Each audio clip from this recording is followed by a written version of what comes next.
I don't know if this will be a quick video, but like I always say though, quick video. So I knew that Trump would win the election. I said, wait a minute, he hasn't won yet. No, he has won. He has won. Well, you see, no, it's just games, but I'll tell you how I knew. And I asked God, who's going to win. And I grabbed my Bible a couple nights ago and just opened it up. And I opened it up to 1 Kings Chapter 20. And I thought, okay, interesting, 2020. And it's a story about a Syrian king called Ben-Hadad. Immediately I thought of Biden. Okay, Ben-Hadad. So I said, okay, interesting. And what happened was, Ben-Hadad came against, Israel, the northern kingdom, Israel. Okay? Because Israel was split in two. So the southern kingdom was Judah. The northern kingdom was Israel. And the capital was Samaria. So he came against, Israel to do his thing, conquer, take over. And, God, supernaturally delivered Ben-Hadad into King Ahab. That was the king of Israel. A wicked king, by the way, King Ahab. One of the wickedest kings that Israel had. His wife was Jezebel, right? So God delivered Ben-Hadad into his hand. So, okay, I said Ben-Hadad lost. Okay. So a year later, Ben-Hadad came back again. And same result. He was defeated and he was on the run. And basically what happened was the king of Israel ended up sparing him. Because, his nobles, Ben-Hadad's nobles begged for his life. And Israel, King Ahab spared him. But God wasn't happy with that, because he was supposed to have been killed. So God sent a prophet to King Ahab and said, disguise himself, and I said, somebody gave me a man to keep in a war, and he said if I lose the man, I'm gonna die for that man's life, and King of Israel, King Ahab said, well, you set the judgment for yourself, and then the prophet cleaned his face off quickly, and King Ahab saw that he was a prophet, one of the prophets, and he said, same thing for you, your life for the king of Syria's life, your people for his people, and that's what's gonna happen to you. And King Ahab, it says, went away displeased to Jerusalem, back to Israel. So in that story I saw where Ben-Hadad immediately recognizes Biden, would lose, and King Ahab, of course, that definitely could be, it's not necessarily Trump, but Trump is no saint. He, he's not a Christian for sure, but so interesting thing though in the story is that Ben-Hadad was supposed to have been, killed, right? And he wasn't. And if you look at what's going on with election now, it's like he came back to haunt, as the Bible said, the prophet said he would come back basically to haunt the king of Israel, Ahab, right? And if you look at the election, it's not settled, right? Because Biden is there, basically hanging around, wanting to, of course, do recounts, I suppose, and find votes some other place or something. So he's just there haunting Trump right now, basically, right? He's just like, in reality, folks, if you look at the results, as I watched results last night, once a state reached 90% of votes returned, it doesn't flip back. Okay, whoever is there at 90%, it doesn't really flip back. I've not seen one state do that last night. And you have these states with 94% return. And it's Trump is in the lead, and it's not gonna flip back, okay? And also Trump, and his supporters, they're not gonna allow it to be flipped back. It's really not gonna happen. Truly, come on. And if it was reversed, I said the same thing. Look, you lost, okay?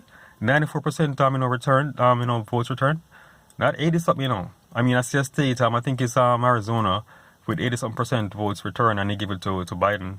The media is corrupt, but you have states that are 94% return. They're talking about votes not counted yet. It's not gonna happen, folks.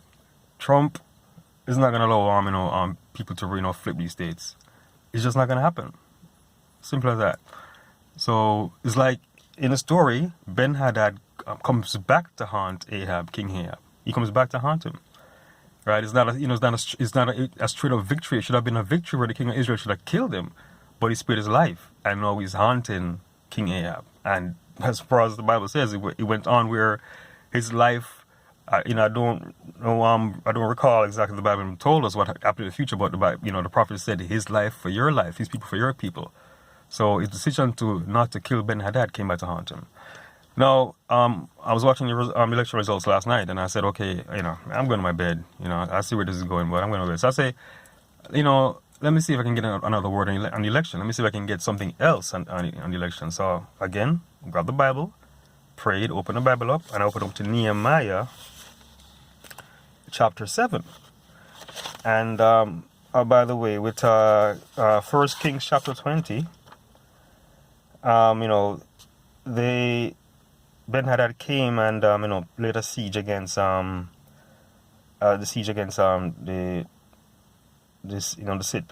Samaria. Okay, so he came and was outside the walls of Samaria, right? Outside the capital, right? So in Nehemiah Chapter 7 now, okay, Nehemiah is the one that helped to rebuild the wall. And the first verse is, now it came to pass when the wall was built. I know who's famous for wanting to build a wall, right? So I'm like, interesting. And this goes on to talk about, Nehemiah built the wall, and, they're in Jerusalem, and, the city's been rebuilt after they came back from Babylon, captivity, after 70 years of captivity. And he's like, he needs to get things in order, like, as far as to know who came back from the captivity. Are they really, a family of the Jews, and so on and so forth. I guess to appoint people to different posts. I mean, like, for example, you have to be a Levite to be in the temple, right? So he goes about to find out people's genealogies. And I'm like, what does this have to do with the election? And I was asking myself, how does this have anything to do with election? And I read it last, and I'm like, okay, genealogies, the first, of course, talk about the wall and genealogies. And then it came to a part where it says that there's some people that their genealogy, could not be confirmed, right? And so they were not reckoned among, the people who could, I guess, probably serve in the temple. I think they were Levites.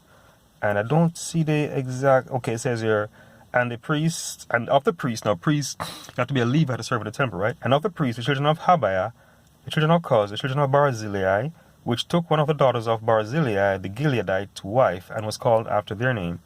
These sought their register among those that were reckoned by genealogy, but it was not found. Therefore, were they, as polluted, put from the priesthood. Okay? And the Tershata said unto them that they should not eat of the most holy things, till there stood up a priest with Urim and Thummim. Basically, Urim and Thummim was a device they used to judge things, okay? So these people, they could not be verified as being Levites, so they were like, a banned from being priests serving in the temple. And the first thing that came to mind was vote counting. Here he is basically counting people and finding out where the genealogies are from. It's like a very detailed, count of people and documentation of each individual of their lineage to prove that they were priests or whomever. And again, that looked like it's going to happen with this election as far as votes. Probably going to, looking at votes, is this vote legit? Toss this one out, and, it's just weird. But how it starts off with, Nehemiah and the wall, built a wall and everything. And how Ben-Hadad, besieged, Samaria, and he had to, of course, besiege, there had to be a wall to besiege him, right? So, that talking to mind. But I want to conclude by just saying, I've seen this before in 2000 when, the Al Gore had lost the election and, went on and on and on and contested. And I'm just saying, whosoever is in the lead when an election is contested, they're not going to be happy to after days of recounts and judges' rulings and all kind of stuff, to just simply concede. It didn't happen in 2000 with Al Gore and George Bush. Who does that? Who concedes a victory, right? Because of judge rulings and recounts, and it doesn't happen. And then these crazy Trump supporters. And Trump is not a soft guy. You know, it's not. It's just ridiculous. I mean, it's just like, okay, you know what I mean? Really, these guys with these big pickup trucks with these big Trump flags in the back, armed militias. You know, these guys gonna simply say, oh, okay, you know, the judge said, or okay, they recounted, and you know, we have 94% of the votes returned right now, and they did a recount, and all of a sudden, Biden is leading. You know, look, folks, it's civil war, okay, civil war. That's what that is. And like I said, it was flipped around. Same thing on the other side. If it flipped around, I mean, whosoever's in the lead this late in the game, it does not get flipped. It doesn't get turned around. Okay? So the Democrats need to simply, Biden needs to simply accept the vote and move on, like, because if he really believes that, these people are gonna, accept, a flipping in Pennsylvania. They were complaining about Pennsylvania before the election. In Georgia, Democrats don't win Georgia. You know what I'm saying? North Carolina, they don't win North Carolina. You know what I'm saying? Which other one was it? I mean, I saw Wisconsin was flipped to Biden, like, just a few percentage points, like half a percentage point. But, counting, not, he didn't say he won it. All right? Arizona having less than 90% of the votes returning to give it to Biden. This is just crazy. You know what I'm saying? But other states like Michigan, I think, Michigan, which is, is closer than, than the votes in Arizona with 90-something, well, not 90-something % return, but that's still up for grabs, you know what I'm saying, with almost 90% of votes are returned. But I mean, look, folks, either side would not give up that lead, would not give up any challenge, any recount. It's just people will not accept that, okay, I won the election and you did a recount and then you won. Not gonna happen. So anyway, that's just me, giving my account of how I knew Trump was gonna win. And the only one witness I have for this fact, my daughter had asked me who's gonna win, and I sent her the Bible verse. I didn't tell her directly, I said, okay, I'm gonna send you a Bible verse, and I'll explain to you, whatever afterwards, whatever. And I sent her 1 Kings 20. Okay, and I explained to her this morning, why I knew that Trump was gonna win based on 1 Kings Chapter 20. So, like I said, people just need to accept that Trump won. Okay, it's just that simple. And I didn't vote for Trump. I don't believe in voting in the presidential election, because it's just politics. It's really just politics. Fun to watch. Last time was fun to watch though. Politics in action. It's just a game really, but the party have some differences, but at the end of the day, at that level, it's a very serious game. It's like not something I want to get involved in at that level. You know what I'm saying? At that level, it's no joke. Locally now, I'm definitely going to start voting locally for my city councillors and school board members and, local sheriffs. But at that level, I'm not playing with those people at that level.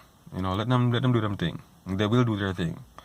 Trump will be Trump, Biden will be Biden. And they have their own agendas and their own things they want to do.